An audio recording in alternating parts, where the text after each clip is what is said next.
Salut, c'est Nico Martel, bienvenue dans Gare à leurs fakes. L'été 2022 est derrière nous, et pour une fois on a envie de dire « tant mieux ». Oui, parce qu'après les mois qu'on vient de vivre, on a tous curieusement envie de pluie, d'un petit vent frais, voire d'un petit brouillard matinal. Oui, parce que ça fait un certain temps qu'on vivait tous chez nous en caleçon t-shirt, dans le meilleur des cas. Mais ce n'est pas qu'une question de ressenti personnel. L'été 2022 est le plus chaud jamais enregistré en Europe, avec une température moyenne de plus 0,4 degrés par rapport au précédent record de l'été 2021. Selon les données de l'Organisme européen de surveillance du climat Copernicus. Les vagues de chaleur se sont succédées depuis le mois de mai, avec des températures autour de 40 degrés en journée et ne descendant pas sous les 20 degrés pendant la nuit. À ces périodes de canicule s'ajoute la sécheresse, c'est-à-dire le manque de pluie. Résultat, les cours d'eau se sont asséchés, les nappes phréatiques se sont épuisées et il a fallu décréter des restrictions. Ah, et aussi, on a eu des incendies gigantesques. Bref, vous avez compris, cet été a été très chaud, très sec et ça a fait réagir les médias, les politiques et aussi les citoyens sur les réseaux sociaux. On a notamment beaucoup entendu parler du réchauffement climatique. Et parce que la crainte, c'est que ce genre de super été devienne la nouvelle norme. Là, ce n'est plus une question de météo, c'est-à-dire du temps qu'il fait à un endroit X à un moment T, mais de climat, c'est-à-dire un cadre beaucoup plus large, avec des conséquences permanentes. Et justement, les températures enregistrées cet été montrent une accélération, un emballement du réchauffement climatique. En gros, on a eu le genre d'été que les climatologues prévoyaient pour 2050. Au point qu'il y a eu un changement de ton dans les médias. Le bulletin météo est devenu un moment un petit peu plus angoissant qu'avant. En juin dernier, le présentateur météo de BFM TV, Marc Hay, a même carrément annoncé aux spectateurs « La France va cramer ». Il faut que les gens comprennent que la France, clairement, va cramer cette semaine. Un peu brutal, mais honnête. Les causes, on les connaît. Ce sont les rejets très importants de gaz à effet de serre dans l'atmosphère dus aux activités humaines, comme l'industrie ou le transport. Les scientifiques alertent depuis des décennies sur ces questions. Après, les solutions, c'est plus compliqué à mettre en place, et on ne va pas en parler dans cette vidéo, c'est pas le sujet qui nous intéresse. Non. Nous, ce qui nous intéresse ici, c'est les fakes. Et cet été, on a été gâtés. Sur les réseaux sociaux, par exemple, on a vu circuler des comparaisons de bulletins météo, avec des températures de l'été 2002 similaires à celles de cet été, mais des couleurs différentes sur les cartes. Comprendre, il ne fait pas plus chaud qu'avant, mais les médias exagèrent exprès pour faire peur aux gens et ainsi les pousser à devenir plus écolos. L'horreur!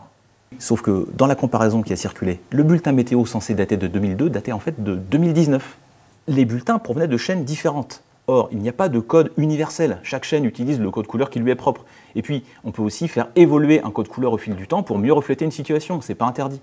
Un événement extrême isolé, ça n'est pas la même chose que des événements extrêmes qui durent, qui se répètent et qui s'amplifient d'une année sur l'autre.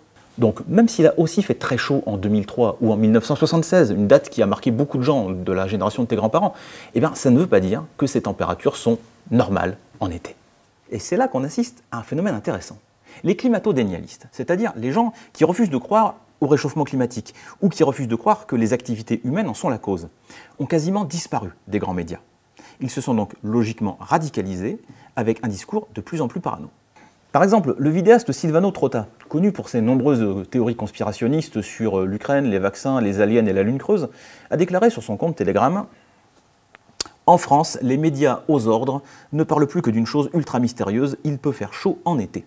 Et bien sûr, c'est à cause de l'horrible réchauffement climatique. » Ben voyons. Quant à l'ex-chanteur star des années 80, devenu star des complotistes, Francis Lalanne, il déclare carrément, sans l'ombre d'une preuve, les mondialistes maîtrisent parfaitement la météo, avec possibilité d'amener de la pluie, mais ils organisent volontairement une sécheresse pour maintenir la propagande du pseudo-réchauffement climatique. Ils n'ont plus qu'à allumer des incendies avec leur Ravaillac, et le tour est joué pour installer la peur. Alors Ravaillac, c'est le type qui a assassiné le roi Henri IV en 1610, et non, nous non plus, on ne voit pas le rapport. Le but caché, en gros, ce serait de terroriser la population pour lui faire accepter une dictature. Bon, ce serait peut-être rigolo si ça n'avait pas de conséquences.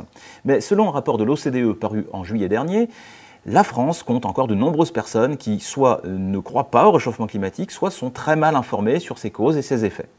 Et quand on a une population qui ne comprend pas ou ne veut pas comprendre l'urgence de la situation, c'est beaucoup plus difficile de prendre des décisions pour résoudre le problème. Alors, ça n'empêche pas le débat, hein. Faut-il plutôt économiser l'énergie, développer à fond les renouvelables, relancer le nucléaire, ou tout ça à la fois? Ça peut se discuter. Mais même si on n'est pas tous d'accord sur les solutions à apporter au problème, il faudrait au moins se mettre d'accord sur le fait que ce problème, il existe. Or, ceux qui instillent le doute donnent aux citoyens et aux politiques des raisons de ne pas agir. Et ça, c'est un gros danger. Parce que, pour les scientifiques, il n'y a pas photo.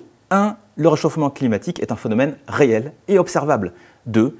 Il est dû aux activités humaines, qui rejettent d'énormes quantités de gaz à effet de serre dans l'atmosphère. 3. Il menace notre mode de vie et à terme la survie de nombreuses espèces végétales et animales. Et enfin, 4. Ses conséquences sont déjà plus importantes que celles qui étaient envisagées il y a quelques années. Et quand on lit les délires de certains face à l'urgence du réchauffement climatique, il y a de quoi prendre un petit coup de chaud. Voilà, c'est la fin de cette vidéo. Vous pouvez laisser vos questions et vos remarques pertinentes ou pas dans les commentaires. Les insultes, on ne les lira pas. Je vous dis à bientôt pour un nouvel épisode de Gare leurs fakes et en attendant, gardez l'esprit critique.